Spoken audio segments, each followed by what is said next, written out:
Boone, your character is one of the wackier and creepier guys we've ever seen on screen. No, Boone.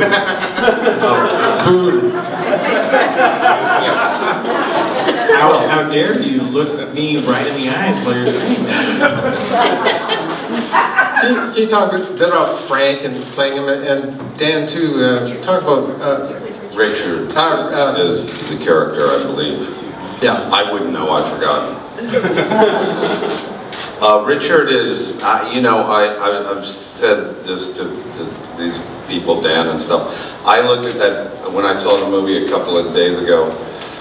I really, truly didn't recognize myself at all. Thankfully, I guess, because he's kind of a creepy guy, I guess. Unfortunately, in this business, or fortunately, there's a lot of people who do terrible things in movies. I guess in the world itself, it happens. So I end up doing that kind of often in the business that I've been in.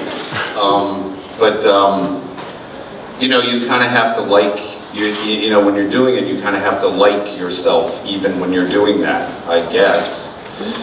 And Richard is a character who was having a lot of personal trouble before Mickey shows up in his house.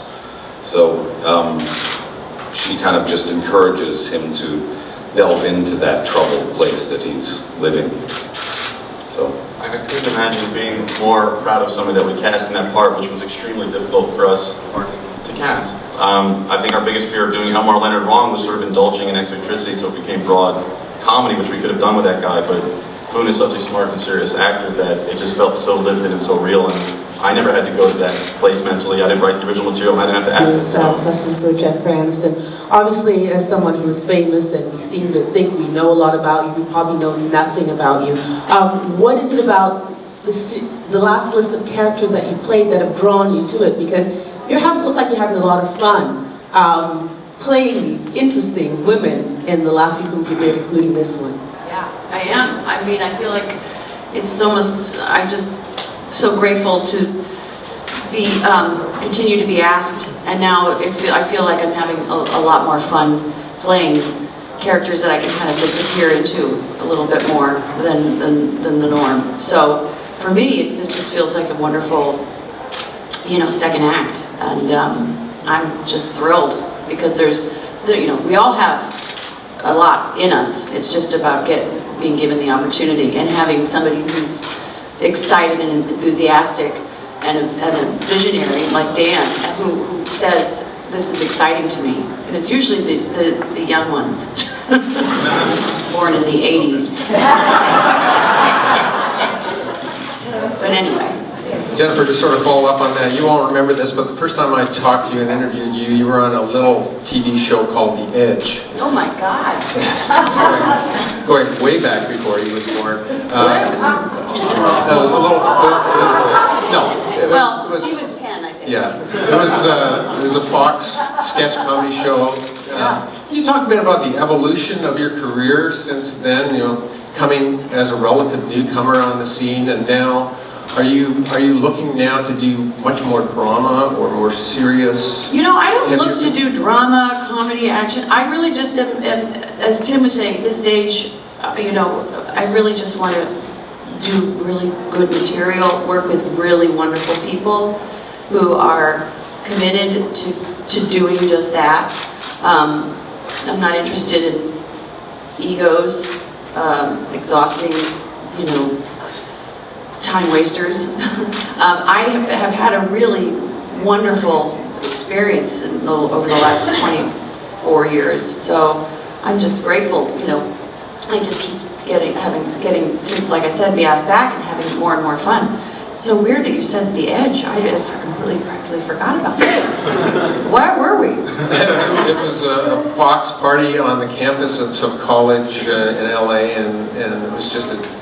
Huh. So there you go. More information than you guys need to know. Other questions out here?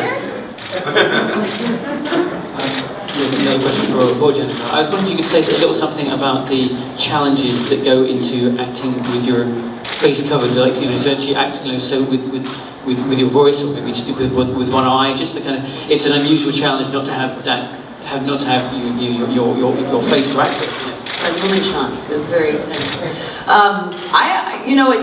It's quite suffocating in there, to be honest, and it was, yeah, you just have nothing to play except your heart and the terrifying situation that you're in, and that's all you need. It was pretty freeing, actually. Now, Will, now I'll look you straight in the eye. I apologize for earlier. I'm used to people referring to me as creepy. So. Can you talk about the shift in your career too? You left Saturday Night Live a couple of years ago. Obviously, you want to stretch out to do different things. You've done a lot of TV. You're now branching to film. Talk a bit about your goals in that regard and what you've been looking for.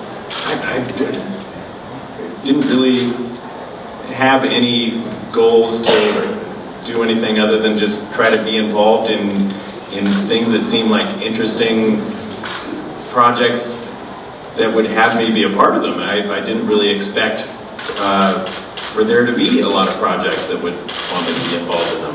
And it's been just a really wonderful year. Totally unexpected. Gotten to be a part of a lot of things that I'm really proud of, and just so thankful for all these experiences. Right, we have a question back here. Hi, me again, Juan Carlos Garcia from Mexico. We are at the last stage of the film festival. I'm not very sure if the actors know some of the films that were on the screen on the film festival. I mean, you have some favorites or some films that you want to see and you have heard that those are very good, something that you like. I want to see Nebraska. Yes. With Will Forte. I think I'm Oh, sorry. About talking about here. I probably have the most luxurious free time here of anybody on this panel, so I've seen every film that I can get my eyes on, and I obviously love Gravity and 12 Years a Slave, and it's daunting to be around films of this caliber, and to think that I'm somehow part of this festival with these guys is pretty nutty, but it's just been, from all accounts, a murderer's row of a lineup, and I think it's going to be an amazing year for just films in general, let alone this festival. Dan, can you talk a bit about the role that music plays in this film and the soundtrack of the film? And also, well, I'll follow that up first. Talk about music first. Being a child of the 80s, I wasn't as familiar with a lot of them.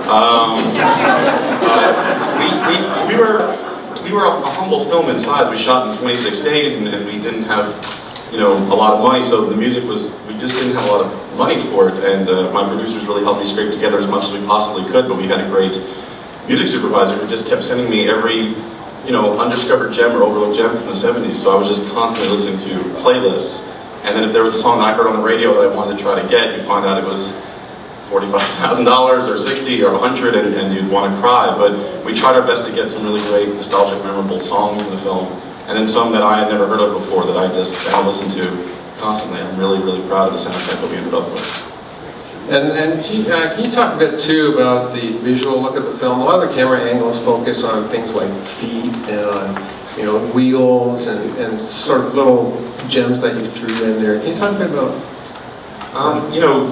We're in that one tiny room that you're kidnapped in for a lot of the film, and I wanted to keep it as visually interesting as possible, considering we have basically 4 locations in the film as our major locations. Their house, the country club, Richard's house, and Frank's apartment, I guess. So I think I just wanted to be as visually exciting as possible. When I read the script, I saw the book, I saw pictures in my head. It seemed like it could be a Coen Brothers or Brian De Palma-like stylish suspense film that just had a little twinkle in its eye, a little bit of playfulness to keep it exciting. And I didn't want to copy any other filmmakers who had adapted Leonard in the past and wanted to kind of put my own spin on it. I like when it looks like a director was having a good time shooting a film. Chemistry plays a big part in the characters' relationships. And Jennifer, maybe you can talk a bit about the chemistry between you and John Hawkes in terms of the characters sort of finding a camaraderie at some point. It's a beautiful relationship, I think, with what they of course, terrifying at first, but it's ultimately endearing, and even though she's kidnapped, and it seems like a very frightening situation, he gives her freedom from a very this life that is sort of, she feels imprisoned by. So I think, you know, they kind of save each other in a way, and it's beautiful. And he's just so beautiful and lovely as this, you know, kidnapper, you know, thief. I think it's a beautiful relationship.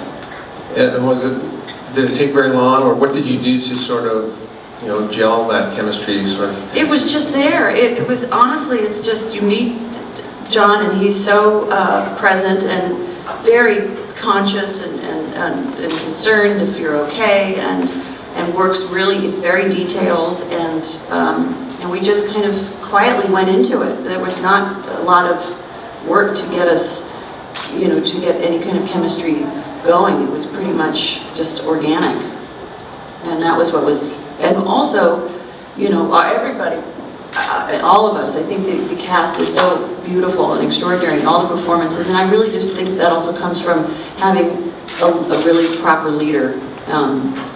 And he was very clear about the tone, which is, and as we know, it's a very fine line that you can dip into the camp of these kind of Elmore.